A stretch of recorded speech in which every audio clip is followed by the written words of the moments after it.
নমস্কার বন্ধুরা, দ্য বংস রসুইঘরে সবাইকে স্বাগত। আজ থেকে শুরু হচ্ছে দ্য বংস রসুইঘরে গণেশ চতুর্থী স্পেশাল পর্ব। গণেশ চতুর্থী স্পেশাল পর্বে আমার আজকের প্রথম রেসিপি দুর্দান্ত স্বাদের একটা ডেজার্ট। আজকের রেসিপি শ্রীখণ্ড। এই শ্রীখণ্ড গুজরাট এবং রাজস্থানে খুবই বিখ্যাত। এই রাজভোগ শ্রীখণ্ড আমরা গণপতি বাপ্পাকেও ভোগ হিসেবে নিবেদন করতে পারি। আসুন দেখে নেওয়া যাক আজকের রেসিপিটি।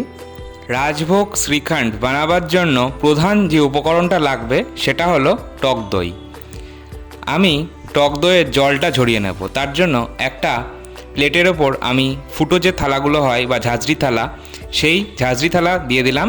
আপনারা স্টেনার দিতে পারেন। আর তার উপর একটা সুতির রুমাল দিয়ে দিলাম। আপনারা পরিষ্কার সুতির কাপড়ও ইউজ করতে পারেন। তার উপর আমি এবার দইটা দিয়ে দিচ্ছি। আর এখানে আমি 1 কেজি পরিমাণ টক দই নিয়েছি। দোকানে যে আমুলের টক দইগুলো মানে প্যাকেট দইগুলো কিনতে পাওয়া যায়, সেই দইটাই আমি এখানে নিয়েছি।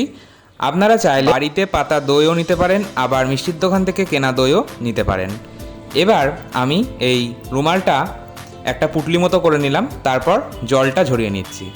মিষ্টি তৈরির জন্য ছানা থেকে যেভাবে জল ঝরিয়ে নেওয়া হয়, ঠিক সেইভাবেই আমি জলটা এই সময় চেপে চেপে ঝরিয়ে নিচ্ছি। দেখুন, যতটা পারবেন চেপে ঝরিয়ে নেবেন জলটা।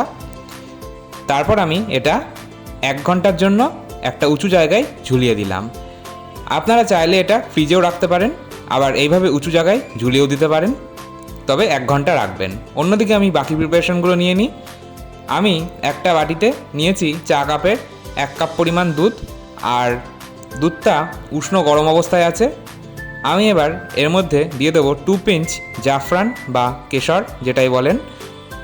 2 পিঞ্চ কেশর দিলাম। কেশর বা জাফরান দিলে কালারটা যেমন সুন্দর হবে, তেমন কেশরের কিন্তু আলাদা একটা ফ্লেভারও আছে। সেই ফ্লেভারটাও শ্রীখণ্ডে আসবে এবং খেতে দুর্দান্ত লাগবে। আমি এটা ভিজিয়ে রাখবো 10 মিনিটের জন্য।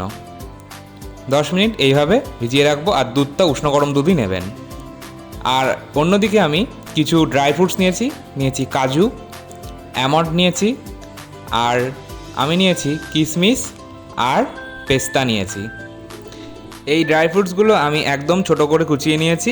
আর আপনাদের কাছে যদি এর মধ্যে কোনো একটা ড্রাই ফ্রুটস না থাকে, তবে সেটা স্কিপ করতে পারেন। অন্যদিকে আমার 1 ঘন্টা হয়ে গেল। 1 ঘন্টা পর আমি ফিরে এলাম। আমি এবার পুটলিটা খুলে নিচ্ছি।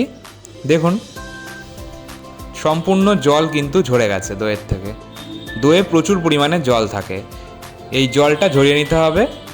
দেখুন, ঠিক মনে হচ্ছে যেমন ছানার জল ঝরিয়ে নেওয়ার পর ছানাটা হয়, ঠিক সেই রকম দইটাও হয়ে গেছে। যাই হোক, এবার আমি একটা সসপ্যানে হাঙ্গার বা জল ঝরানো টক দইটা নিয়ে নিচ্ছি। আর আমি একটা কথা বলে দিই, এদিকে আমি যে জলটা ঝরিয়ে রেখেছিলাম দই থেকে, এই জলটা কিন্তু ফেলে দেওয়ার কোনোই প্রয়োজন নেই। এই জলটা দিয়ে আপনারা রান্নার কাজে লাগাতে পারেন, আবার আটা মাখার কাজেও কিন্তু এই জলটা ইউজ করতে পারেন। জলটা ওয়েস্ট করার কোনোই প্রয়োজন নেই। এবার এই দইটা আমি একটা চামচ দিয়ে প্রথমে ভেঙে নিচ্ছি। একবার জাস্ট চামচ দিয়ে প্রথমে আমি উইস্ক করে নিলাম। অন্যদিকে আমাদের 10 মিনিট হয়ে গেছে। 10 মিনিটে যেই আমি কেশর দুধটা ভিজিয়ে রেখেছিলাম, সেই কেশর দুধটা সম্পূর্ণ আমি দিয়ে দিলাম এই জল ঝরানো টক দইয়ের মধ্যে। এবার আমি একটা চামচের সাহায্যে এটা খুব ভালো করে ফেটিয়ে নেব। এই শ্রীখণ্ড বেশ ক্রিমি স্ট্রাকচার হবে, আর খুব ভালো করে এটা ফেটিয়ে নিতে হবে।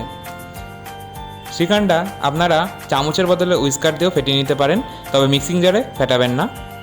মিক্সিং জারে দিয়ে ফেটালে এটা ক্রিমি ভাবটা থাকবে না, হাত দিয়েই তাই ফেটিয়ে নিতে হবে। আমি 10 মিনিট ধরে এটা ফেটালাম। দেখুন, ফেটানোর পর ঠিক এইরকমই হবে।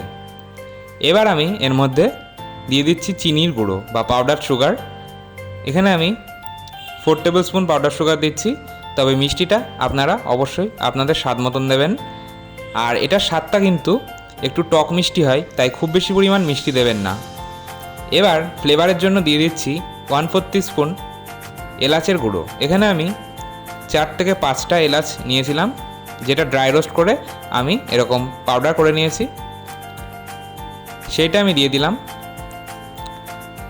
এলাচের পাউডারটা দিলে খুব সুন্দর একটা গন্ধ হবে।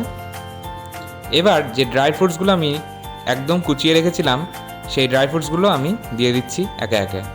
প্রথমে দিলাম অ্যালমন্ড, তারপরে দিচ্ছি পেস্তা, আর দিয়ে দিচ্ছি অ্যালমন্ড, আর দিয়ে দেব কিশমিশ আর কাজু। এখানে আমি ড্রাই ফ্রুটসের পরিমাণগুলো কিন্তু বলিনি, আপনারা আপনাদের পছন্দ মতন ড্রাই ফ্রুটস নিতে পারেন। আর যদি এর মধ্যে কোনো একটা ড্রাই ফ্রুটস না থাকে সেক্ষেত্রে আবার এটা স্কিপও করতে পারেন। ড্রাই ফ্রুটসগুলো দেওয়ার পরও আমি খুব ভালো করে একবার মিশিয়ে নিলাম। তৈরি হয়ে গেল আমাদের শ্রীখণ্ড, রাজভোগ শ্রীখণ্ড। এই রাজভোগ শ্রীখণ্ড আমি এবার সার্ভ করব। তার জন্য কিছু কাচের বোল নিয়ে নিয়েছি। এই কাচের বোলগুলোর মধ্যেই আমি এটা সার্ভ করব। এই শ্রীখণ্ড একটু টক মিষ্টি খেতে হয়, খেতে দুর্দান্ত লাগে। আপনারা অবশ্যই এই গণেশ চতুর্থীতে একবার ট্রাই করে দেখতে পারেন, আশা করছি ভালো লাগবে। আর এই শ্রীখণ্ড গণপতি বাপ্পাকে ভোগ হিসেবে অবশ্যই নিবেদন করতে পারেন। এবার সবশেষে আমি ওপর থেকে আরও কিছুটা ড্রাই ফ্রুটস ছড়িয়ে দিচ্ছি। এটা একদমই অপশনাল, দেখতে ভালো লাগবে তাই আমি দিচ্ছি। আপনারা ইচ্ছে হলে দেবেন, ইচ্ছে না হলে না দিলেও চলবে। ওপর থেকে আমি সব ড্রাই ফ্রুটসগুলোই অল্প অল্প করে একটু ছড়িয়ে দিচ্ছি, আর একটা করে কেশরের ধাগা আমি ওপর থেকে দিয়ে দেব। এই শ্রীখণ্ড আপনারা যেমন গণপতি বাপ্পাকে ভোগ হিসেবে নিবেদন করতে পারেন, ঠিক তেমনই আপনারা চাইলে বাড়িতে নিজেরাও বানিয়ে অবশ্যই খেতে পারেন, দুর্দান্ত হয়।